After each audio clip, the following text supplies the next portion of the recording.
Red C आणि हॉर्मुझ सारख्या भागांमध्ये वाढलेला तणाव आता फक्त राजकारणापुरता मर्यादित राहिलेला नाही, तर तो थेट तुमच्या आमच्या रोजच्या वापरातल्या इंटरनेटच्या मुळावर येऊन ठेपलाय. वाढत्या तणावामुळे केबल दुरुस्ती करणाऱ्या जहाजांनाही धोका आहे. त्यामुळे जर काही नुकसान झालं तर ते लगेच दुरुस्त करणं कठीण होऊ शकतं. याचा थेट परिणाम AI आणि क्लाउड सेवांमध्ये होऊ शकतो. जर एखाद्या देशाने मुद्दाम या केबल्सना लक्ष्य केलं तर, जर एकाच वेळी अनेक केबल्सवर हल्ला झाला तर, आणि सगळ्यात भीतीदायक म्हणजे जर उद्या इंटरनेटचं स्विच कुणाच्या हातात गेलं तर संपूर्ण जग कोलमडून जाईल. हा इशारा आहे का की डेटा वॉर आता खऱ्या अर्थाने सुरू झालाय? एका सेकंदात व्हॉट्सअप बंद, नेटवर्क फुल असूनही मेसेज जात नाहीये. समुद्राखालच्या युद्धाने जगभरात डेटा वॉरची चाहूल. एकीकडे इराण, अमेरिका, इस्रायल युद्धाच्या आगीत होरपळून निघाल्यात, तर दुसरीकडे समुद्राच्या तळाशी सध्या एक असं युद्ध सुरू आहे जे जगाला हादरवू शकतं, ज्याची चाहूलही अनेकांना माहीत नाहीये. आपण जे रोज इंटरनेट वापरतो, WhatsApp, UPI, video call, AI, हे सगळं काही समुद्राखालच्या मोजक्या केबल्सवरती चालतं. आणि जर या केबल्सना काही झालं तर काही सेकंदात तुमचं डिजिटल आयुष्य थांबू शकतं. रेड सी आणि हॉर्मुझ सारख्या भागांमध्ये वाढलेला तणाव आता फक्त राजकारणापुरता मर्यादित राहिलेला नाही, तर तो थेट तुमच्या आमच्या रोजच्या वापरातल्या इंटरनेटच्या मुळावर येऊन ठेपलाय. एक छोटासा हल्ला आणि जर एखादी केबल तुटली तर जगभरात इंटरनेट स्लो, बँकिंग बंद आणि सर्व्हिसेस ठप्प होतील अशी भीती तज्ज्ञांनी व्यक्त केली आहे. मग प्रश्न असा आहे की आपण ज्या इंटरनेटवर इतके अवलंबून आहोत ते खरंच इतकं सुरक्षित आहे? रेड सी आणि हॉर्मुझमधली वाढत्या तणावामुळे खरंच जग डिजिटल ब्लॅकआउटच्या उंबरठ्यावर आहे का? याची उत्तरं या व्हिडिओतून जाणून घेऊया. त्यासाठी हा व्हिडिओ शेवटपर्यंत बघा आणि टाइम्स नाऊ मराठीला लाईक, फॉलो आणि सबस्क्राईब करा. नमस्कार, मी कृपा. तुम्ही बघताय टाइम्स नाऊ मराठी. संपूर्ण जग झपाट्याने डिजिटल होत चाललंय. आपण रोज mobile, internet, online banking, video calls यावर अवलंबून आहोत. पण या सगळ्यामागे एक मोठं गुपित आहे. जगातील बहुतांश इंटरनेट समुद्राखाली टाकलेल्या केबल्समधून चालतं. हो, हजारो किलोमीटर लांब पसरलेल्या या केबल्स आपल्या डिजिटल जगाची खरी लाईफलाईन आहेत.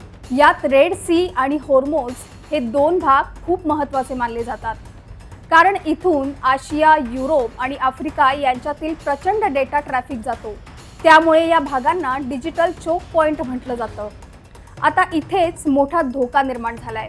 अमेरिका आणि इराण यांच्यातल्या वाढत्या तणावामुळे या केबल्सवर संकट येऊ शकतं अशी भीती तज्ज्ञांनी व्यक्त केली आहे.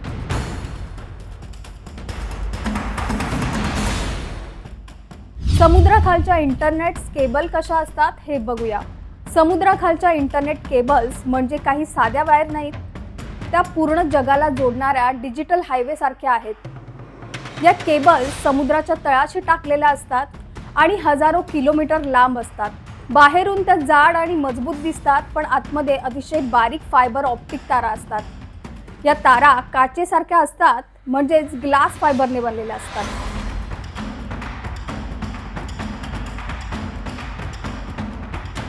केबल्समधून डेटा जातो कसा?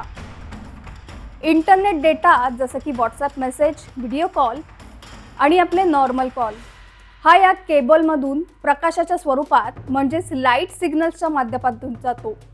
इंटरनेट डेटा जसं की व्हॉट्सॲप मेसेज, व्हिडिओ कॉल हा या केबलमधून प्रकाशाच्या स्वरूपात म्हणजेच लाईट सिग्नलच्या माध्यमातून जातो. म्हणजेच तुम्ही मेसेज पाठवला की तो इलेक्ट्रिक सिग्नलमध्ये बदलतो आणि नंतर त्याचं रूपांतर लाईटमध्ये होतं. हा लाईट सिग्नल केबलमधून हजारो किलोमीटर वेगाने दुसऱ्या देशात पोहोचतो. हा वेग इतका जास्त असतो की काही सेकंदात डेटा एका खंडातून दुसऱ्या खंडात पोहोचतो. केबल खूप लांबीचे असल्यामुळे मध्ये मध्ये रिपीटर्स म्हणजे सिग्नल बूस्टर असतात. हे सिग्नल बूस्टर डेटाचा सिग्नल कमजोर होऊ नये, डेटा सतत फास्ट जावा यासाठी काम करतात. हे सिग्नल बूस्टर दर 50 ते 100 किलोमीटर असतात. या केबल्स मजबूत असल्या तरीसुद्धा मोठ्या जहाजांचे अँकर, मासेमारीचं जाळं, भूकंप आणि कुणी जाणून बुजून तोडफोड केली तर त्यामुळे त्या तुटू शकतात.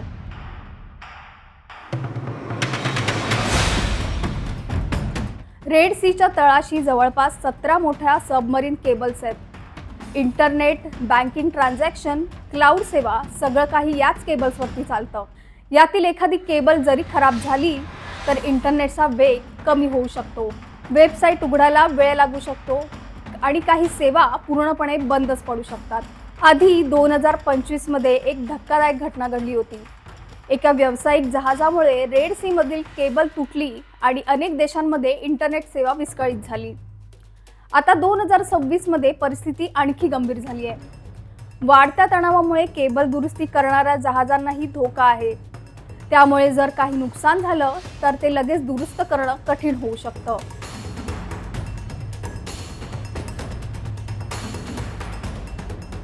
याचा थेट परिणाम AI आणि क्लाउड सेवांमध्ये होऊ शकतो.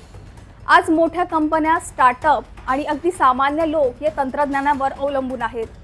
इंटरनेट स्लो झालं तर कामं थांबतील, डेटा प्रोसेसिंग उशिरा होईल आणि अनेक ऑनलाईन सेवा अडकू शकतात. म्हणजेच हा फक्त टेक्नॉलॉजीचा प्रश्न नाही, तर तो आपल्या दैनंदिन आयुष्यावर परिणाम करणारा मोठा मुद्दा आहे. याचा भारतावर काय परिणाम होईल? भारतासाठी ही धोकादायक परिस्थिती मानली जाते. भारताचा IT सेक्टर प्रामुख्याने अमेरिका आणि युरोपसारख्या देशांवर अवलंबून आहे.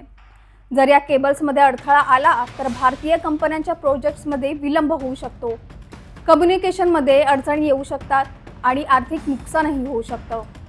यामुळेच आता मोठ्या टेक कंपन्या पर्यायी मार्ग शोधण्याच्या तयारीत आहेत. नवीन केबल्स, सुरक्षित रूट्स आणि सॅटेलाइट इंटरनेट यावर भर दिला जातोय. पण तरीही सध्याची परिस्थिती एक गोष्ट स्पष्ट करते: भविष्यातील युद्ध फक्त जमिनीवर किंवा आकाशात नाही, तर डेटा आणि इंटरनेटवरही लढलं जाईल. कल्पना करा, एका क्षणात तुमचं संपूर्ण डिजिटल जग गायब झालं.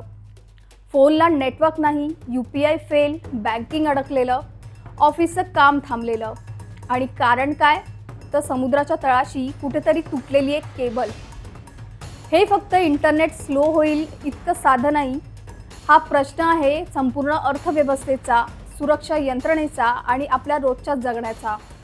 कारण आज आपण जे काही करतो, पेमेंटपासून ते कम्युनिकेशनपर्यंत, सगळं या अदृश्य केबल्सवर उभं आहे.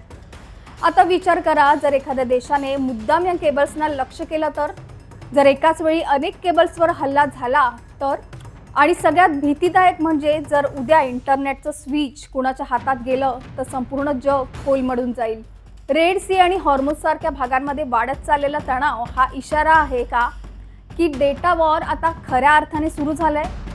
तुम्हाला नेमकं याबाबत काय वाटतं? आम्हाला खाली कमेंट करून नक्की सांगा आणि चॅनलला सबस्क्राईब करा. धन्यवाद.